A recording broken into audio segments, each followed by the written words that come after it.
corrupted sons that did some of every damnable thing that there was to do. They would do. They were laying with women at the gate, at the door of the temple. They was laying with women, and they was doing everything. They was corrupting. They was corrupting the church soul to where people didn't even want to come and bring their sacrifices. They started staying away from the church because everything was going on. And Eli refused to deal with his sons. And God sent warning after warning that God was going to deal with Eli and his son. And Eli just disregarded it. Kept on going, doing whatever he wanted to do. And finally God said, I'm going to raise up somebody that's going to live for me, who's going to have a heart for me, that's going to do what he said, what God tells him to do.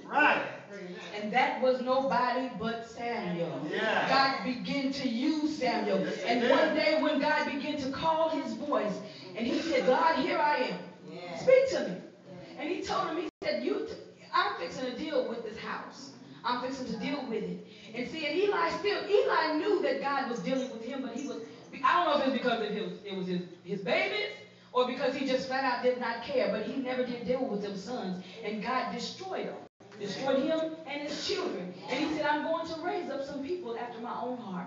And that's exactly where we are at today. God is getting ready to raise up some people after his own heart that will live saved. You ain't going to be struggling with the world, because when God touches you for real, you ain't going to want it no more. Not saying that you're not going to be tempted, because I still get tempted. I still think it's things that I want to do. But you know what? There is consequences that come along with disobedience.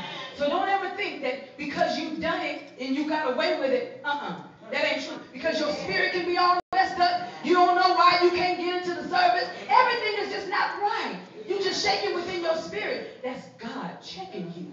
Trying to tell you, baby, I'm trying to tell you, unless you do it my way, you can't do it at all. But I thank God that I seen it. I seen that there were leaders getting ready to be raised up that's going to have a heart after God. I was saying that I try not to be judgmental. And sometimes my thoughts go faster than me. So if I'm talking fast,